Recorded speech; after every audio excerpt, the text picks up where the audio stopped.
The great council chamber stretched toward a ceiling lost in artifice. Twilight. Representatives from 47 species sat in their designated sectors, their forms ranging from the insect Clixari to the gas-floating Nethime. Today's session had dragged on for hours, and most delegates were thinking about their evening meals rather than the nervous ambassador standing at the speaker's platform. Ambassador Velkoth adjusted his translator collar with 3 of his 4 arms. His scaled skin had turned a pale blue, a sign of anxiety among his people. He tapped the console and holographic images filled the air above the chamber floor. Honored delegates, he began, his voice amplified across the vast room. 3 months ago, our survey team discovered ruins on the planet Kresh 4. These structures predate any known civilization in this sector. A few delegates looked up from their data tablets. Most continued their private conversations. Velkoth continued, projecting images of carved symbols on ancient walls. These markings match the alphabet from the old legends. The human alphabet. The chamber erupted in clicking, whistling, and various sounds of laughter. High Counselor Thorn, a massive Kratari with red armored plates covering his body, slammed his fist on his desk. The sound echoed like thunder. Not this again. Thorn growled. Every season someone claims to have found proof of humans. They are myths, Ambassador. Stories we tell our young to teach them about the dangers of unchecked aggression. Velkoth's skin flushed darker blue, but the evidence is likely a hoax or misidentified remains of the predecessor civilization, interrupted Counselor Shara, her melodic voice carrying easily through the chamber. She was Sistari, like Velkoth, but her scales shimmered with the deep green of high status. We have actual historical concerns to address. The border disputes with the helium cluster require our attention. Velkoth gathered his papers and left the platform defeated. As he walked through the corridors outside the chamber, a young female approached him. She had the characteristic features of the Zenti species: smooth gray skin, large dark eyes, and a compact frame. Ambassador Velkoth, she said quietly. I believe you. He looked at her, surprised. Scholar Sharon, I didn't expect anyone to take my findings seriously. I spent 12 years studying the human question, Sharon explained, falling into step beside him. I visited 73 sites across the galaxy that show human influence. They were real. They existed, and I think something happened that made them disappear, but not destroy themselves as they legends claim. Velkoth stopped walking. You think they're still out there? I think they left, Sharon said, her voice barely above a whisper. During the Great Galactic War, 300 years ago, when all our species were too busy killing each other to pay attention, the humans simply vanished. No bodies, no destroyed worlds, just empty colonies and silence. They reached a viewing port overlooking the city planet of Nexus Prime.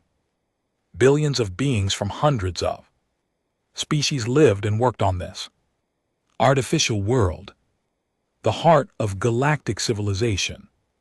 Ships moved between towering structures, like insects around flowers. Why would they leave? Velkoth asked. To escape us, Sharon said simply. The legends paint them as violent monsters, but every archaeological site I've studied shows something different. They were builders, artists, scientists. Yes, they were effective warriors, but they didn't glorify war like we do. Maybe they looked at our endless conflicts and decided they wanted no part of it. Velkoth was about to respond when an alarm began to sound throughout the station. It wasn't the urgent wail of an attack, but the steady pulse of an unknown contact alert. Both of them pulled out their data tablets as information flooded across their screens. Multiple contacts at the edge of explored space. Velkoth read aloud. Energy signatures consistent with advanced propulsion systems.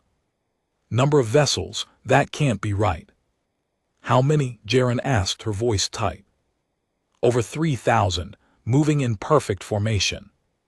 They looked at each other, and Jaren saw her own shock reflected in Velkoth's expression. Without speaking, they both ran back toward the council chamber. The chamber was in chaos when they arrived. Delegates shouted over each other, demanding explanations. Holographic displays showed sensor readings from border stations. The readings all told the same impossible story. Something massive was heading toward galactic space, and it was moving fast. High Counselor Thorn called for order, his voice booming over the noise. Silence. We have reports from 7 different stations. All confirm the same readings. A fleet of unknown origin is approaching. Defense Fleet Command estimates they will reach border station Epsilon 7 in 3 standard days. Could it be the helium cluster? Someone asked.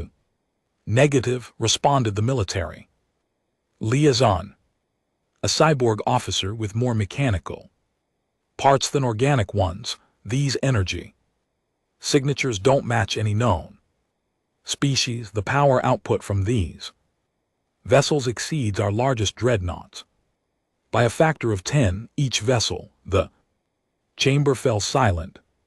That kind of power was impossible with current technology. Even the ancient predecessors hadn't built ships that powerful according to the fragments of their technology that had been recovered. Perhaps it's a sensor error, suggested Counselor Shara, though her voice lacked conviction. 7 stations all reporting the same readings. Thorn shook his massive head. Unlikely. Jaren stepped forward, her heart pounding. She had no authority to speak in the council chamber, but something drove her forward anyway. Honored counselors, permission to speak.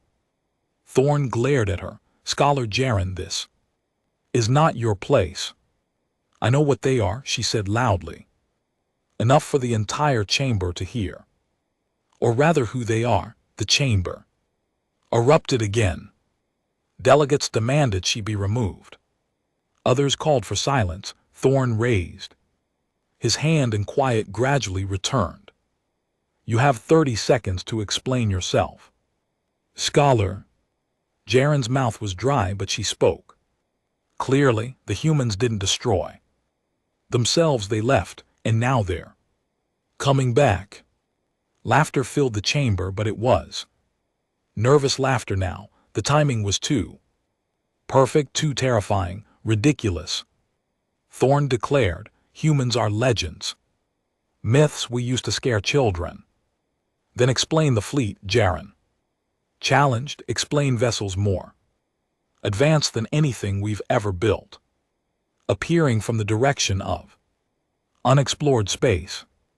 Explain why their formation patterns match the tactical doctrines described in the few human military texts we've recovered. Thorn had no answer. No one did. The council session ended. Disarray. Emergency protocols were activated. Defense Fleet Command recalled all available vessels to prepare for potential first contact with an unknown species. Or if Jaren was right with a species that was supposed to be extinct. That night Jaren stood at the same viewing port staring up at the stars. Somewhere out there, beyond the edge of mapped space, something was coming. She had spent her entire adult life trying to prove humans had existed. She had never considered what it would mean if they came back. Behind her, the city continued its normal rhythm, but Jaren knew that rhythm was about to change forever. The galaxy had grown comfortable with its myths and legends. It had grown comfortable thinking humans were nothing more than cautionary tales. In 3 days, the galaxy would learn the truth. Myths could bleed, legends could return, and realities Jaren suspected would prove far more complicated than any story. Border Station Epsilon 7 hung in the darkness between stars like a metal flower. Its primary purpose was to monitor the edge of explored space and provide early warning of any threats. For 200 years, it had been the quietest posting in the entire defense fleet. That was about to change. Commander Thress paced the observation deck, his 4 legs moving in an agitated pattern that his crew knew meant trouble. His species, the Vorthian, were normally calm and methodical. Seeing their commander anxious made everyone nervous. Time to contact, he asked for the 5th time in an hour. 14 hours, Commander, responded Lieutenant Kaya from her sensor station. She was young, barely out of the academy, and this was supposed to be an easy first assignment. They're maintaining speed. Still no response to our hails. Thress examined the sensor display. Again, the approaching fleet had resolved into individual contacts, 3,417 vessels to be exact. They moved with mathematical precision, their formation never wavering. Whatever species commanded that fleet had mastered the art of coordinated movement on a scale the current galaxy had never achieved. Sir, we have incoming communication from Nexus Prime, announced the communications officer. It's Scholar Zarin. She says it's urgent. Thress gestured for the connection to be opened. Jaren's face appeared on the screen, and behind her he could see the chaos of what looked like a hastily assembled research center. Commander Thress, she said quickly, I'm being sent to your station. I arrive in 6 hours with a team of linguists and historians. We think we know who's coming, and if we're right, I'm the only one who might be able to communicate with them. The humans, Thress said flatly. He wasn't asking. The rumor had spread through the fleet like fire. Yes, I've been studying their language fragments for years. If they're really out there, someone needs to try speaking their tongue. The council thinks I'm crazy, but they're desperate enough to send me anyway. Thress appreciated her honesty. 6 hours. We'll prepare quarters for your team, and Scholar, hurry. The next 6 hours passed like days. The unknown fleet continued its approach, silent and unstoppable. Thress ordered constant hails on every frequency in every known language. Nothing came back except the steady electromagnetic signature of the advancing ships. When Jaren's shuttle docked, Thress met her personally at the airlock. She had brought 3 other linguists and a security escort that looked more nervous than protective. Show me everything you have, Jaren said. Without preamble, they hurried to the command center. Jaren studied the sensor data with intense focus, occasionally making notes on her data tablet. The other linguists gathered around her speaking in low voices. The formation, one of them said, pointing at the display. It matches the pattern from the Battle of Kepler 4042 that was described in the old texts. If those texts were accurate, another linguist cautioned. Accurate enough. Jaren murmured. Commander, try this frequency. She input a series of numbers into the communication console. It's referenced in several human documents as a standard first contact protocol. Broadcast this message. She handed him a data chip. Thress loaded it and played the message. It was a series of tones and pulses that meant nothing to his ears, followed by mathematical sequences, the universal language of any technological species. They waited. Seconds turned into minutes. The fleet continued its approach, now less than 4 hours away. Then the communication console erupted with activity. Every screen lit up at once. An audio signal came through, clean and clear. It was a voice speaking in a language that made Jaren gasp. Unknown station.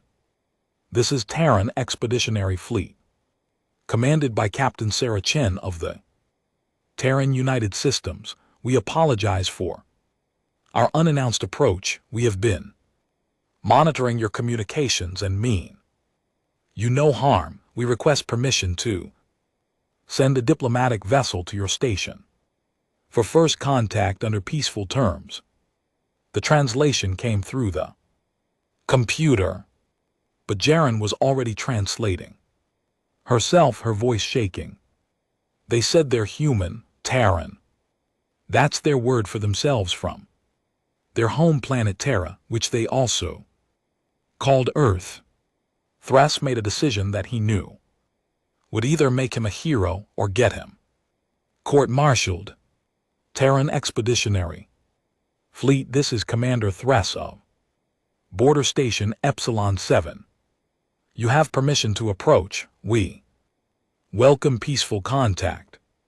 3 hours later, a single human ship detached from the massive fleet. It was small, no larger than a standard courier vessel, but its hull was smooth and unmarked in ways that spoke of technology the galaxy had never seen.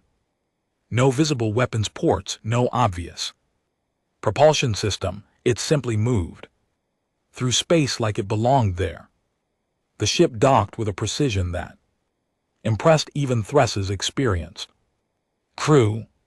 The airlock cycled, and for the first time in 300 years, humans stood before members of the galactic community. Captain Sarah Chen was tall by human standards, with dark hair pulled back in a practical style, and eyes that seemed to catalog everything they saw. She wore a uniform of deep blue with silver insignia. Behind her stood 4 other humans, each watching the gathered aliens with calm professional interest. Commander Thress, Chen said, speaking now in perfect galactic standard, thank you for granting us docking permission. I am Captain Sarah Chen. On behalf of humanity, I greet you in peace. Thress found his voice. Captain Chen, forgive my directness, but you must understand our confusion. Humans are considered extinct or mythological. Most of the galaxy believes you never existed at all. Chen smiled, though there was sadness in it. We know we've been watching. When we left 300 years ago, the galaxy was tearing itself apart in war. We decided to remove ourselves from the equation. We found space beyond your borders in the dark between galaxies, and we built a new home there. Why come back now? Jaren asked, stepping forward. Why reveal yourselves after all this time? Chen's expression turned serious.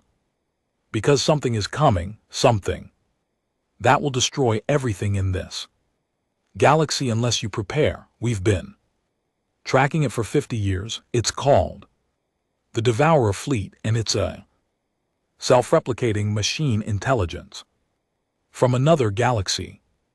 It consumes everything, organic life, resources, even the stars themselves. It's already destroyed 3 galaxies that we know of. This galaxy is next. The command center fell silent. Thres felt his blood turn cold. How long do we have? 6 months, maybe less. The first scout probes are already entering the outer regions. They'll strip a few worlds to gather resources. Then the main fleet will arrive. Billions of machines, all programmed for one purpose: consume and expand. Why should we believe you? Asked one of the security officers, his hand moving toward his weapon. You appear from nowhere with warnings of doom. This could be a trick. Chen didn't look offended. She simply pulled out a data device and handed it to Thres. This contains all our sensor data, our encounters with Devourer scouts in other regions, and tactical analysis of their capabilities. Study it, verify it, but do it quickly. Because whether you believe us or not, they're coming. Thres took the device. And what do you want from us? Alliance, Chen said simply. We can't fight them alone. Neither can you. Together we have a chance. Separately we all die. The Council will never agree, Jaren said quietly. Many species fear humans. The legends speak of your violence, your aggression. The legends aren't wrong, Chen admitted. We are good at violence when necessary. We're good at war. That's why we left. We didn't want to become the monsters the galaxy feared. But now those skills are the only thing that might save everyone, including us. She looked at each person in the command center. 300 years ago we walked away from a galaxy that didn't want us. Now we're asking to come back, not as conquerors but as allies, as defenders. The choice is yours, but I need you to understand something. Chen's voice became harder, more commanding. The Devourers don't negotiate. They don't take prisoners. They turn living worlds into dead machines. If you reject our help because of ancient fears and legends, you won't get a second chance. Commander Thres looked at Jaren, who nodded slowly. He made his second major decision of the day. I will take your message to the Galactic Council. I will recommend they listen. But Captain Chen, you should know the Council is slow to change and fast to fear. This won't be easy. Nothing worth doing ever is, Chen replied, but easy or not, time is running out. The emergency session of the Galactic Council was the most heavily attended in history. Every species had sent their highest representatives, and the tension in the chamber was thick enough to taste. At the center of it all stood Captain Sarah Chen, flanked by 2 other humans, facing a semicircle of alien faces that ranged from curious to openly hostile. High Counselor Tharn rose from his seat, his red armor plates reflecting the chamber lights. Captain Chen, you claim humans have been living in the void between galaxies for 3 centuries.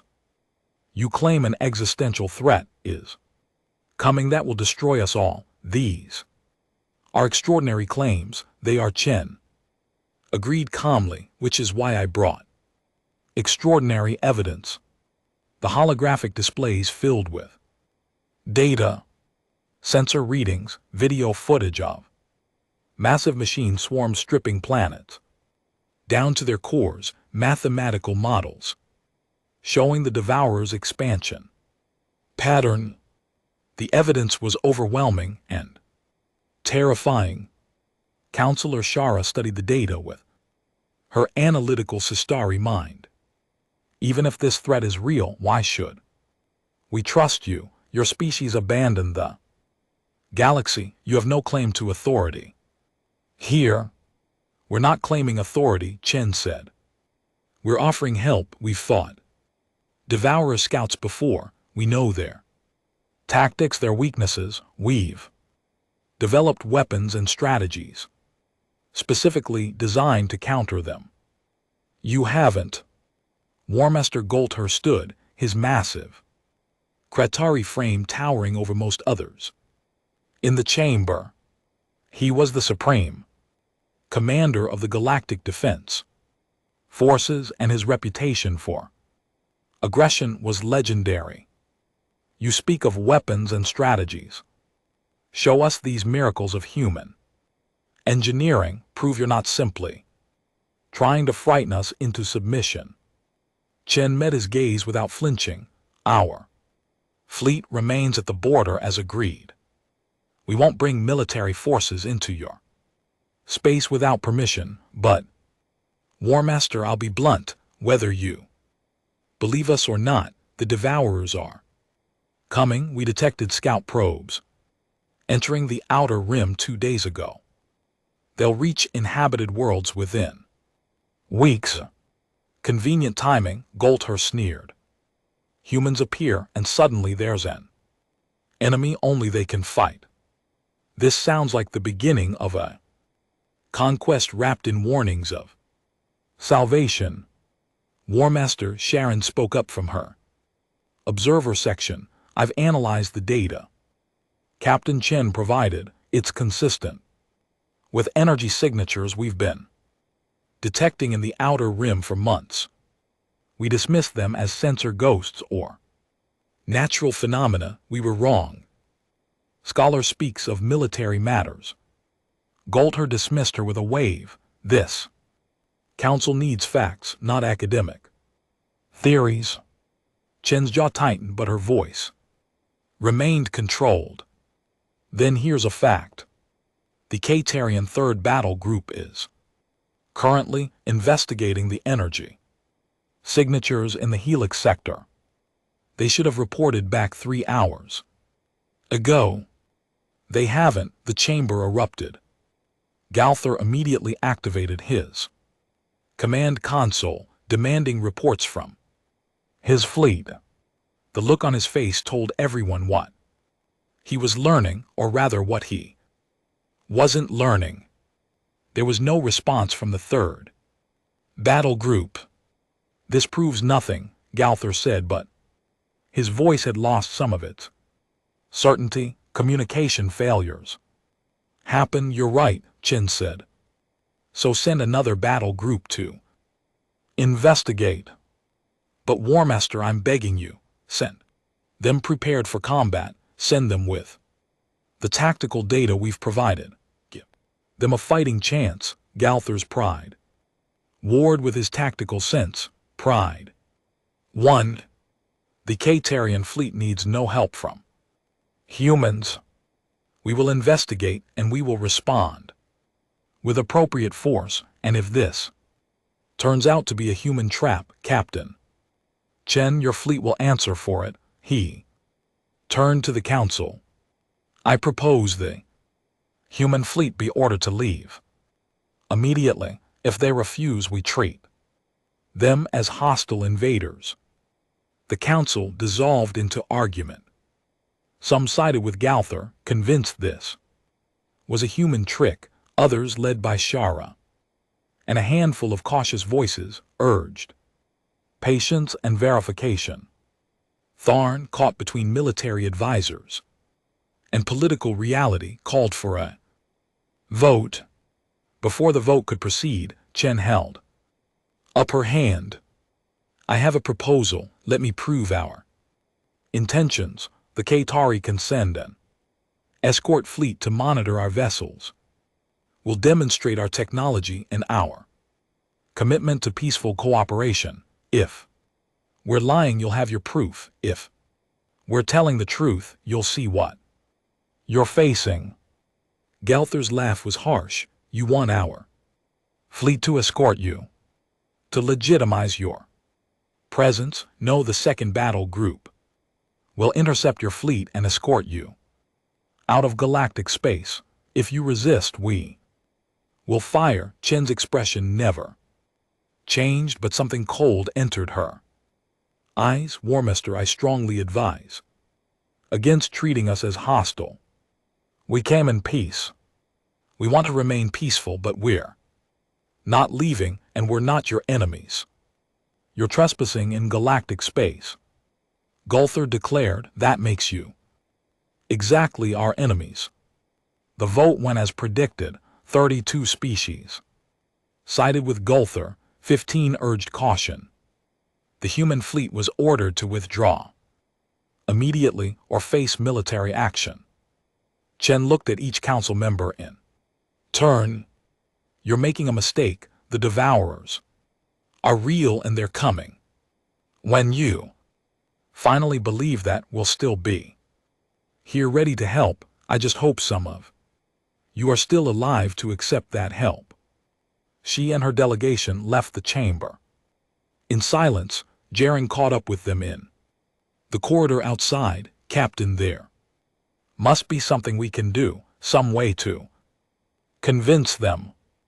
Chen's professional mask slipped for just a moment, showing frustration and sadness beneath. Scholar Jaren, humanity spent 3 centuries learning a hard lesson. You can't save people who don't want to be saved. We'll wait at the border. When the evidence becomes undeniable, they'll call for us. They always do. 2 days later, the Katarian 2nd Battle Group, 47 warships representing the finest military technology the galaxy possessed, moved to intercept the human fleet. Gulther commanded from his flagship, confident in his numerical superiority and technological prowess. The human fleet waited in formation, silent and unmoving as the Katarian vessels approached. Gulther opened a channel. Human fleet, this is War Master Gulther of the Katarian Dominion. You are ordered to leave immediately or be fired. Upon, you have 10 minutes to comply. Captain Chen's voice came back calm and almost sad. War Master, please reconsider. We don't want conflict. 9 minutes, Gulther responded. The minutes ticked down. The human fleet made no move to leave. When the timer reached 0, Gulther gave the order. All ships fire. 47 warships unleashed their weapons, missiles, energy beams, kinetic rounds, everything the Katarian had. They threw at the human formation. What happened next would be analyzed in military academies for generations. The human ships didn't return fire. They didn't need to. Point defense systems moving faster than any Katarian sensor could track intercepted every single projectile. Energy shields that hadn't been visible before suddenly shimmered into existence, absorbing beam weapons like they were flashlights. In 30 seconds of continuous fire, the Katarian had achieved exactly nothing. Then the humans responded, not with weapons but with something worse.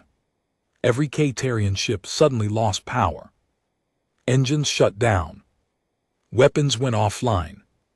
Life support continued. The humans weren't trying to kill them, but everything else simply stopped working. 47 warships drifted helpless while the human fleet remained perfectly operational. Chen's voice came over every speaker on every Katarian ship. War Master Gulther, we have disabled your fleet without firing a single offensive weapon. Your crews are safe. Your ships will regain power in 1 hour. I'm doing this to prove a point. We don't want to be your enemies. We're here to help, but understand this. If we wanted to conquer you, we could. We don't want that. We want to save you." She paused, and when she spoke again, her voice was harder. "The third battle group is gone. War Master, all ships, all crews. The Devourers took them. We found the wreckage. I'm uploading the data to your flagship now. Look at what's coming. Look at what killed your people, and then decide if your pride is worth the death of your species." The transmission ended. The human fleet resumed its position at the border, waiting. Aboard his powerless flagship, Gulther looked at the data Chen had sent. Images of Kratari ships torn apart by machines.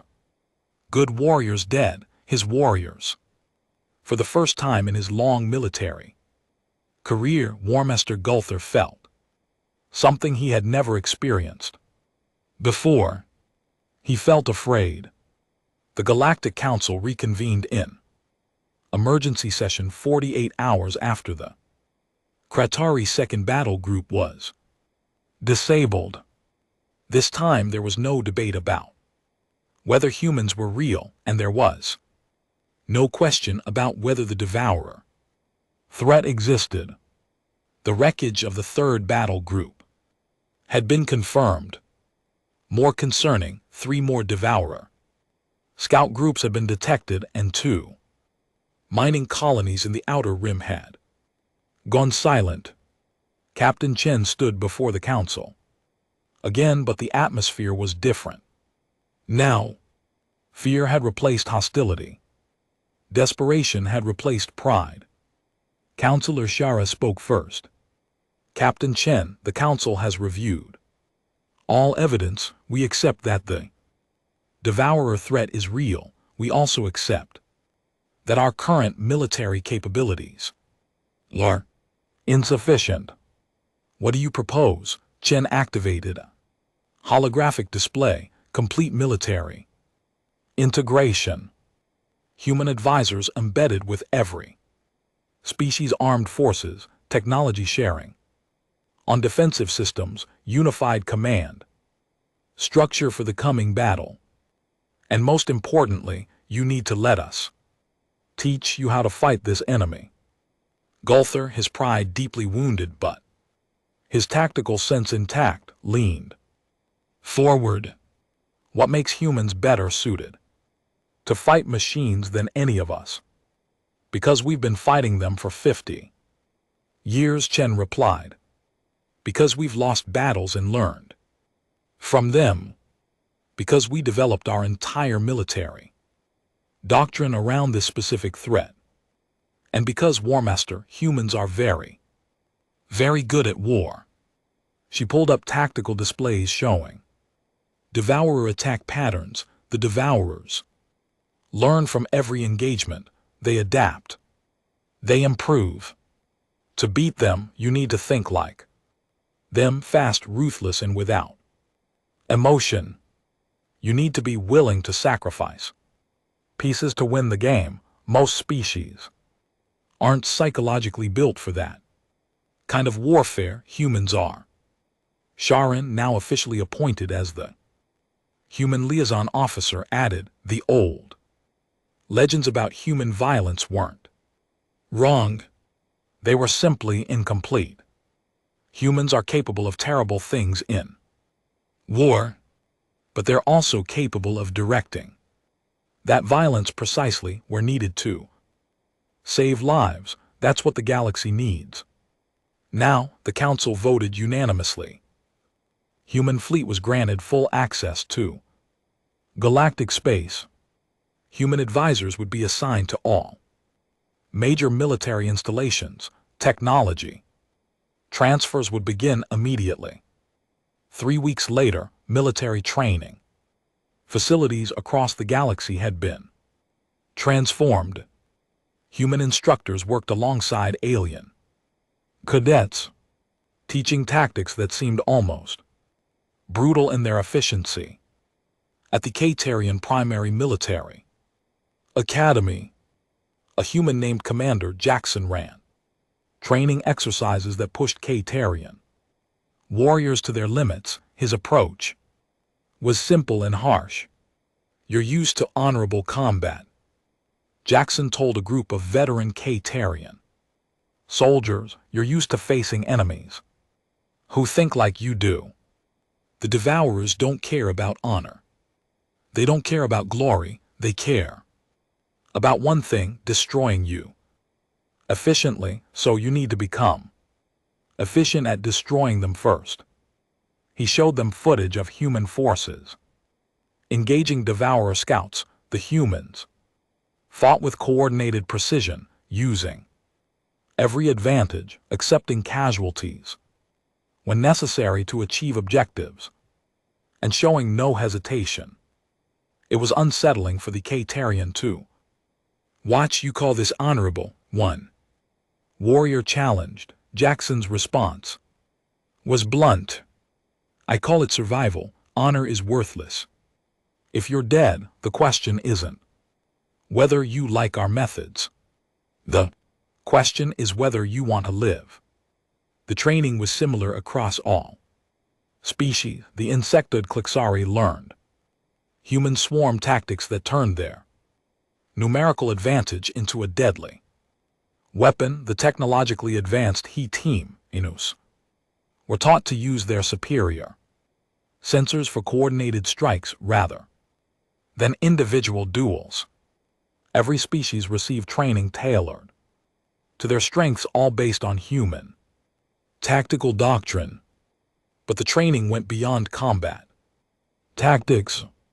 Human engineers worked with alien counterparts to upgrade defensive systems. The results were remarkable and sometimes disturbing. On the SciFiStories, homeworld engineer Rebecca Torres demonstrated new point defense systems to a group of skeptical military scientists. "Your current systems have a reaction time of 0.3 seconds, Torres explained. "Against Devourer attack patterns, that's far too slow. Our systems reduce that to 0.005 seconds using predictive algorithms." Predictive algorithms, one scientist repeated. "You mean artificial intelligence? That's banned by council law." Torres nodded. "I know it's banned because you're afraid of creating another threat like the Devourers. But here's the reality. To beat advanced AI, you need advanced AI. You can keep your laws and die with honor, or you can adapt and survive. Your choice." The SciFiStories Council made their choice. The laws were suspended. AI systems were installed. Similar debates happened on every world and every time. Survival won over tradition. Jaren found herself working 18-hour days, mediating between human advisors and alien leaders. The cultural clashes were constant. Humans planned operations with casualty estimates that shocked most species. Humans used technology that many considered immoral. Humans spoke casually about acceptable losses and collateral damage. She confronted Captain Chen about it one evening in the human flagship's briefing room. "Your people are scaring them," Jaren said quietly. "The way you talk about death, about sacrifice, it's making species question whether you're really here to help." Chen looked tired. She had been coordinating the defense of an entire galaxy while managing diplomatic crises daily. "Scholar, let me tell you about human history. We fought wars for thousands of years. We've made terrible mistakes and learned terrible lessons. One lesson we learned is this: in war, being nice gets people killed. Being efficient, being ruthless when necessary, saves lives in the long run." "But you plan for losses," Jaren insisted. "You write reports saying things like acceptable casualty rate and strategic sacrifice. Don't you care about your own people?" Chen's expression hardened. "We care more than you know. That's why we do this. Every casualty estimate we make is designed to minimize total deaths. Yes, we accept that some will die. Because if we don't accept that reality and plan around it, everyone dies. Do you understand? The devourers don't take breaks, they don't negotiate, they kill everything.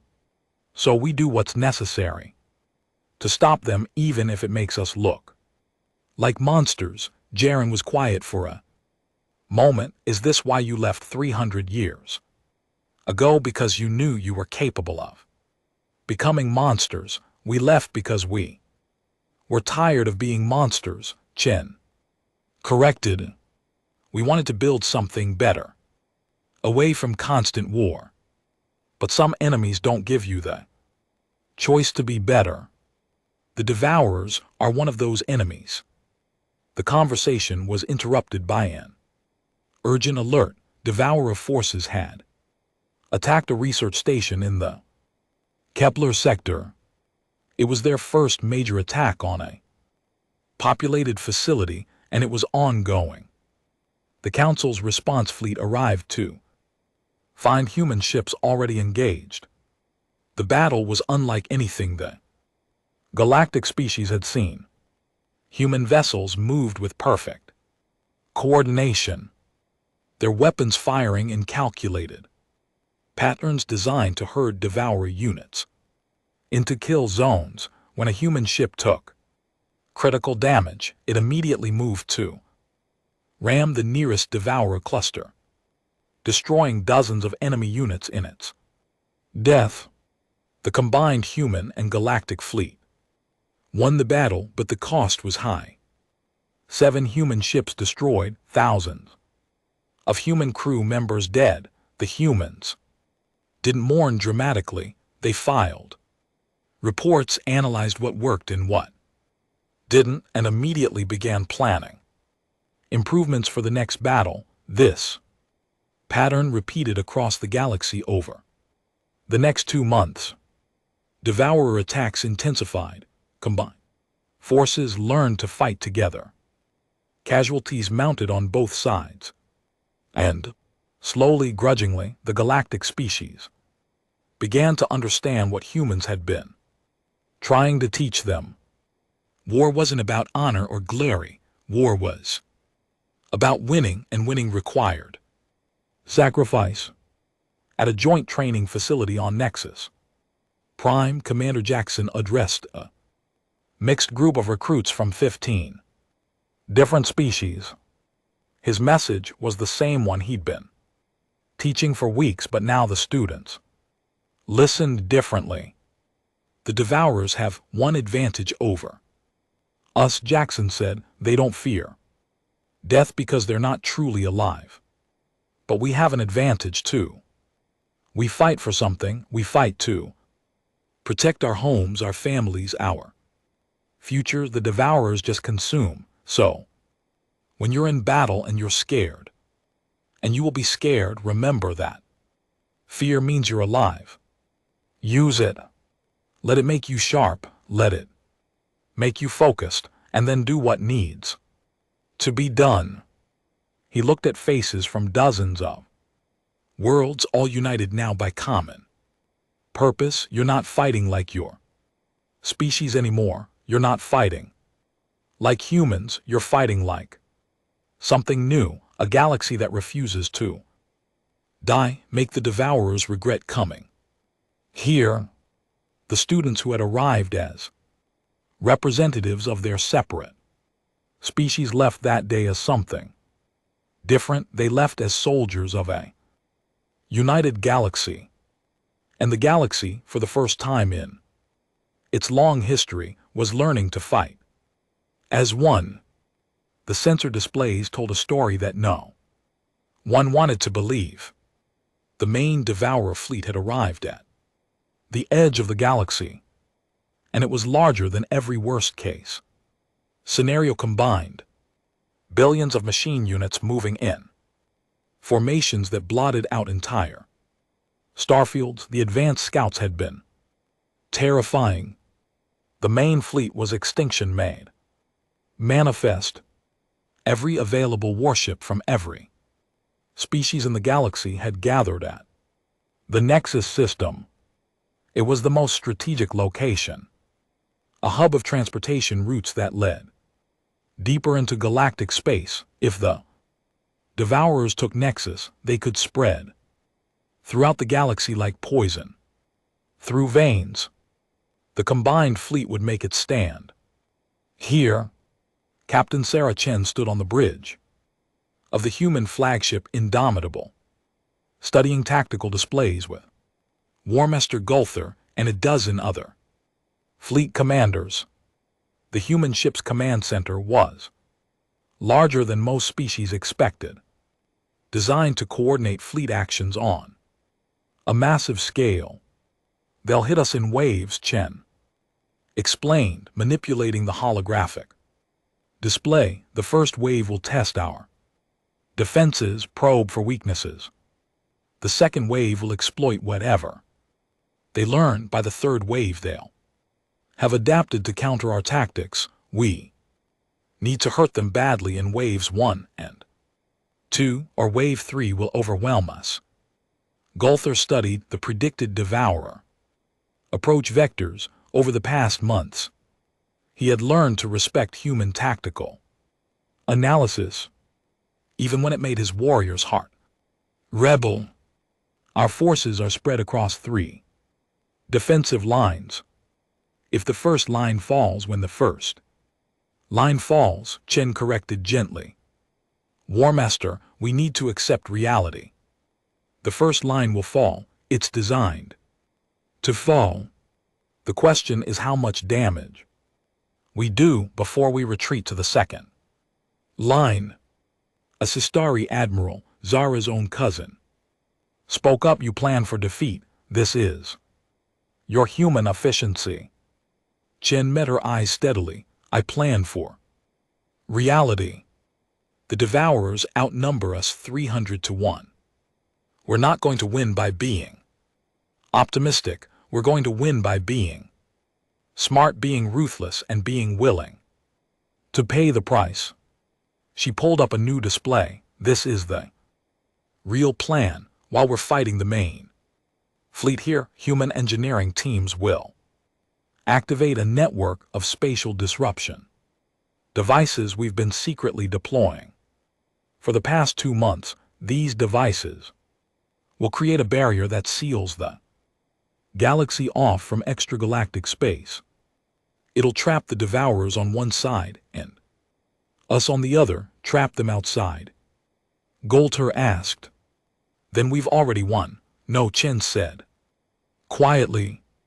"We trap them inside with us, but cut off their reinforcements.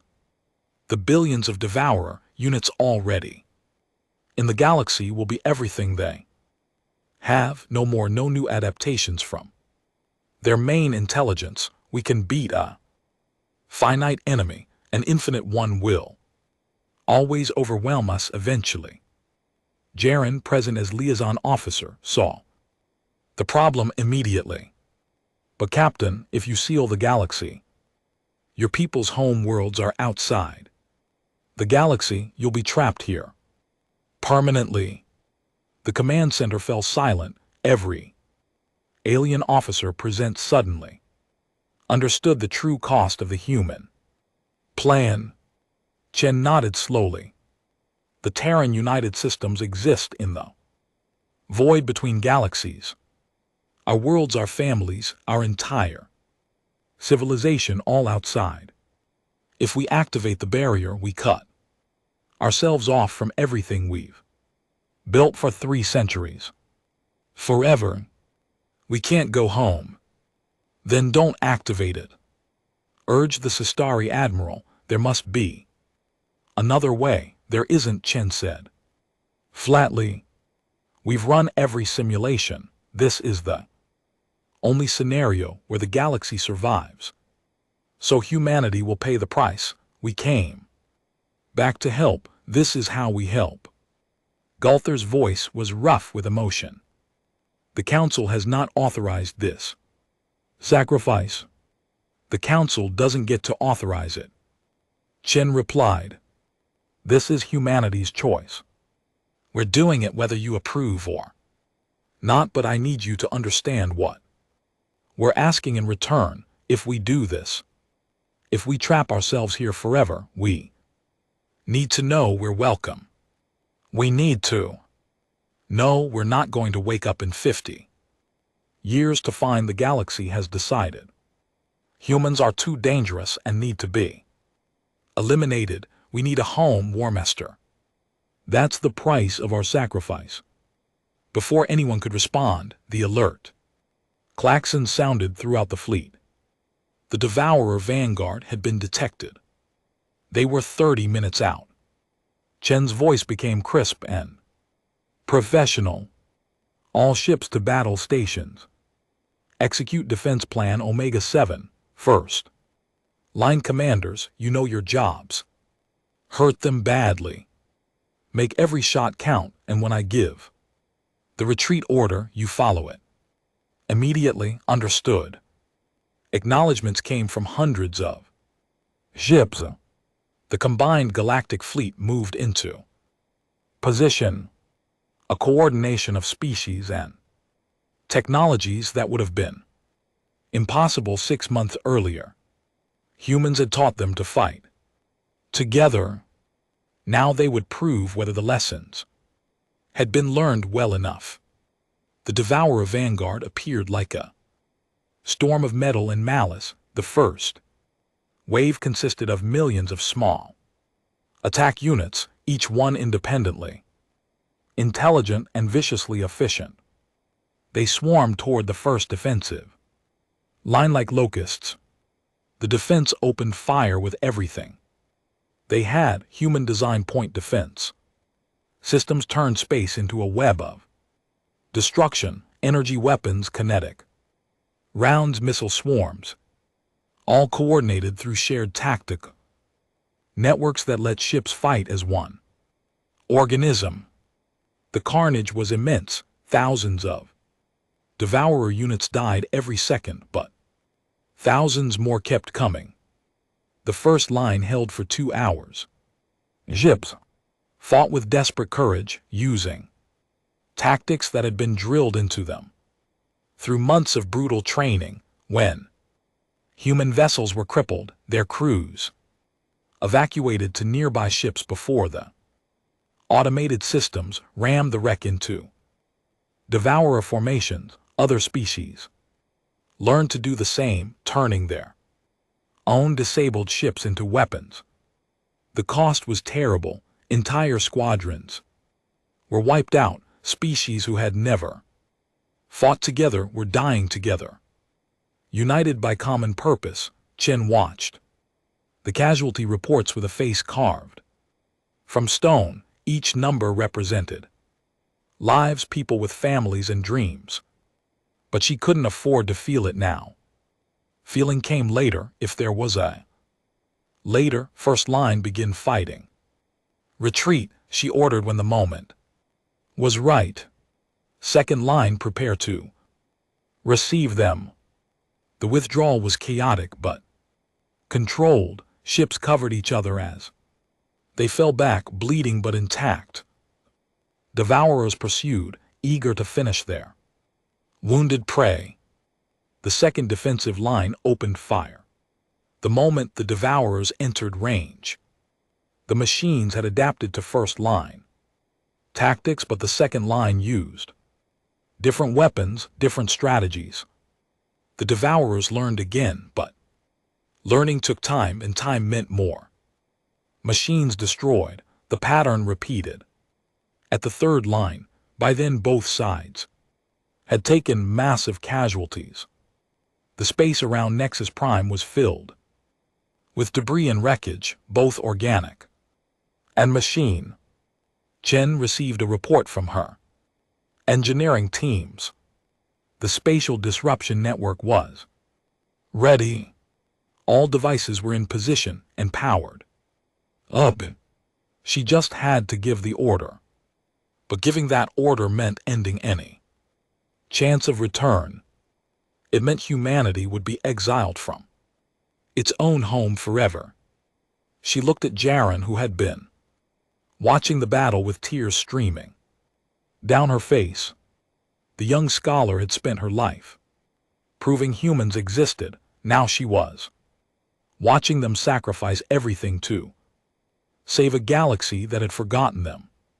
"Scholar," Chen said quietly amid the chaos of battle, "tell me honestly, will the galaxy accept us? Will we have a place here when this is over?" Jaren thought of the past months, the training facilities where humans and aliens learned to trust each other, the battles where humans died protecting worlds they'd never seen, the quiet moments when human advisors spoke about their own doubts and fears, revealing themselves as people rather than myths.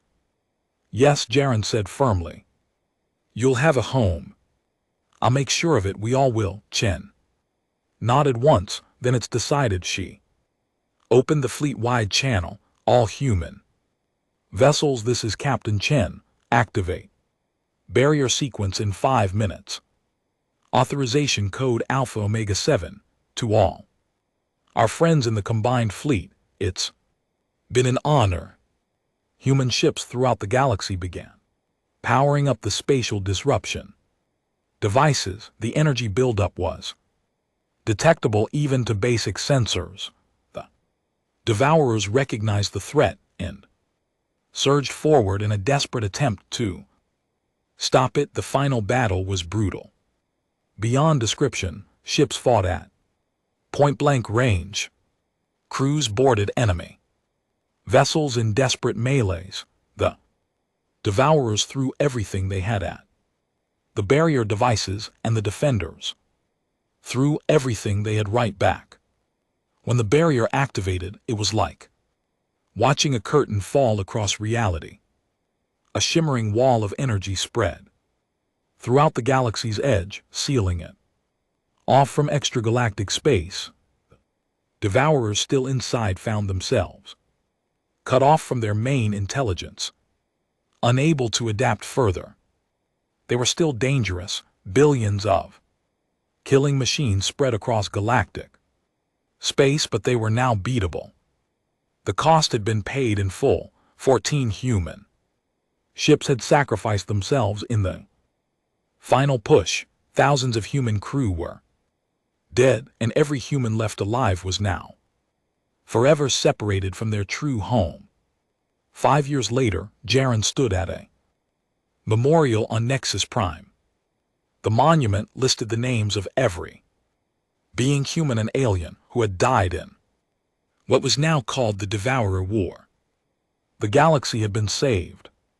The machines had been hunted down and destroyed over years of careful operations. Peace had returned. Captain Sarah Chen, now Admiral Chen, stood beside her. The human looked older, carrying that weight of command and loss, but she also looked settled, like someone who had finally found their place. "Do you regret it?" Jaren asked. "Giving up everything to stay here?" Chen was quiet for a long moment. "Every day I think about what we left behind, but then I look around and see what we gained. Humans have colonies on 30 worlds now. We're not myths anymore. We're neighbors, friends, part of the community. My crew members are marrying into other species. Human children are being born who have never known anything but galactic society. This is home now." She smiled slightly. "Besides, we learned something important. Home isn't a place. It's not Earth or Terra or the Void stations.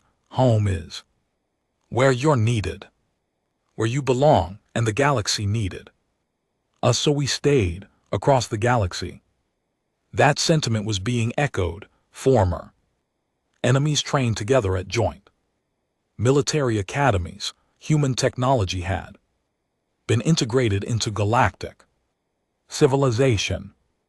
The legends of violent humans had been replaced by true stories, stories of sacrifice, of courage, of a people who gave up everything to save strangers. The myths had become real, and reality had proven far stranger, far more noble, and far more hopeful than any legend could have captured. On the edge of galactic space, monitoring stations, staffed by crews from a dozen species, kept watch on the barrier. The devourers were gone, but vigilance remained. Different species worked together, sharing the long watches, their children growing up knowing only a united galaxy. And if sometimes the humans on those stations looked out toward the barrier and wondered about the home they'd never see again, they kept those thoughts private. They had made their choice. They had found their place. The galaxy had thought humans were myths. Then their armada appeared. And in the end, humanity had taught the galaxy the most important lesson of all. That survival was worth any price, and that family wasn't about blood or species. It was about who stood beside you when everything was on the line. The galaxy had learned, and it would never forget.